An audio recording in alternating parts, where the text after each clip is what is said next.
webahlali ngoba ungapheli kuyahlola. Uthi wawazi ukuthi unelisiwe lo oyi-actor manje kwi-Durban Journey ukuthi wengahlukana no Ayanda Ntanzi.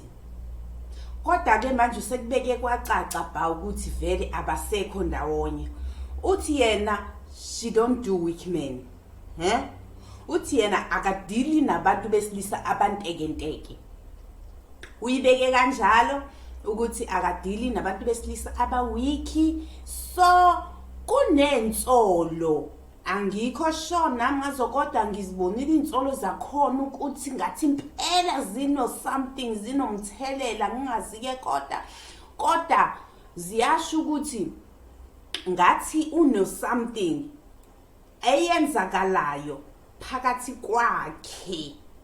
Sengisho yena ke unelisiwe na kodwa kusolakala engazuthi amampunge mayesho vele naye uthi amampunge akukho njalo lo abambiza ngokuthi uRobert Marawa engathi kuyasolakala ukuthi khona something owenzakalayo phakathi kwabo bobabili kodwa yena uyakuphikisa lokho. Ku-Ayanda ube nokuthi indoda yakhe ngathi kunemithetho ekhona ngeze culture ngeze zinto zokwenziwa ngizothi yini iculture ngezinto zeculture ukuthi khona labone khonti kuzophambana ngoba uAyanda Ntanzi ubengeka kumele ukuthi ambone lapha ya escreenini kabulana or ebambana nomunye mhlambe abasebenzisana naye bengeke kwehle kahle lokho kuyena. So uyabonga ukuthi uthe baphuma kwi relationship yakhe, so aka understand noma mhlambe nguye yini mhlambe bemvaleli ukuthi akhona ukuqhubeka nempilo, akhona ukwenza izinto ezi right empilweni ngoba ungumuntu onomthetho.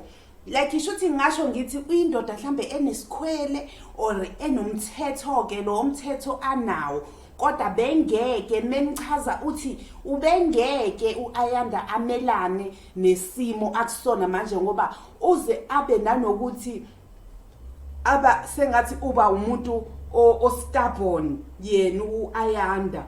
So ikhona ebona ukuthi mhlambe wevalelekile ukuthi aqhubeke nempilo ngesimo esinjalo, kodwa ke akakayibeki indaba yakhe ukuthi kanti ngampela uthe waqhubeka nempilo, waqhubeka nobani, kodwa uye lo ebengisamthola ukuthi bamsolela kuyena uRobert Marawa ukuthi kungenzeka ukuthi uye lo indoda strong manje ethe yaba khona ngoba phela uAyanda Ncwane igospel singer, mhlambe untekenteke akaqualify ukuthi angaba indoda yakhe.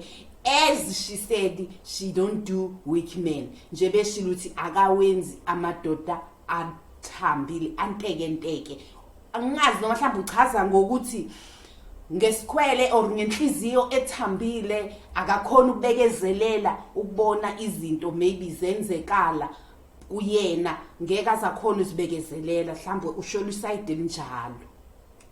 So asazi ke bahlala ukuthi kahle unelisiwe udata bani ngampela ngoba yena iside lakhe uyamphika uRobert Mara ukuthi ungomunye adatana na, kodwa yena uyasho ukuthi okwi relationship usothandweni angalibekanga kodwa uthi ilona luphi, kodwa akusiyena uRobert Marawa amdethayo mengabe yena ebeka. Kodwa ke asazi, uyazi ukuthi abanye abantu bawafihla ama relationship wabo, kodwa futhi ngesinye isikhathi kuyasiza ngoba mhlawumbe uzothola ukuthi lo relationship ingasebenzi ngendlela obukade uyibhekele ngakhona, sekuyaba futhi jola nomunye so uzoze ubekwe ubalelwe ukuthi hawu waze wagcuca understanda lonto